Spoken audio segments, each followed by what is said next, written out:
Reports came out this morning. There was a Wall Street Journal article that said that they are actually considering making whoever performs at Super Bowl halftime pay for that privilege now. Of course, you know, the idea being a lot of these performers get up there on this stage. They've got the largest audience in the world, you know, 20 minutes worth of free airtime. They usually announce their world tours, and now the NFL is saying, we want a cut of that.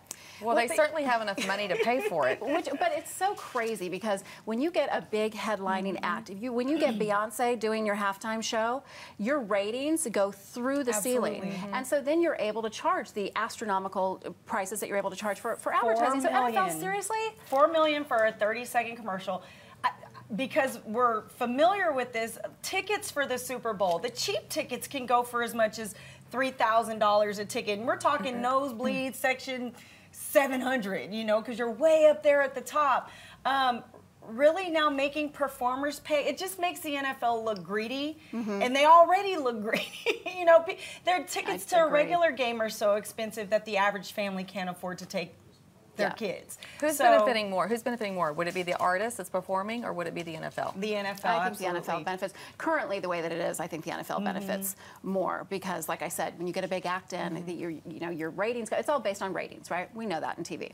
So they're able to charge more. That's the only pay-to-play thing. You're not necessarily going to get the best act. They got Beyonce because they said, "Come, Beyonce," and she said, "Okay, I'm there." Exactly. If somebody has more money than Beyonce, but they're not as good, they could pay to be on, and then you don't have those ratings. So they might be losing in the end. Well, and so then they're filtering out who they like. Do they get to say who they want? I mean, or it's is it who pays the most? You know what, NFL? Spend your time instead of trying to figure out how to make more money. Spend your time doing things like passing when there's domestic violence from some of your players, keeping them out of the game for a year, playing the game for a year, or something important like that. Like, think about it, $10 billion a year industry. What's 20 million? I say that flippantly, but it's a $10 billion a year industry. You make Beyonce pay you $20 million to perform during halftime. I wonder if she would do it. I don't think she would.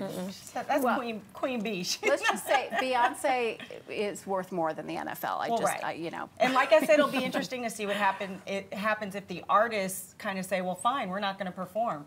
If you want us to pay, we're not performing. So it'll be interesting to see And then what will I watch at the Super Bowl? That's all I watch is the commercials. We play quarters during halftime. There you go.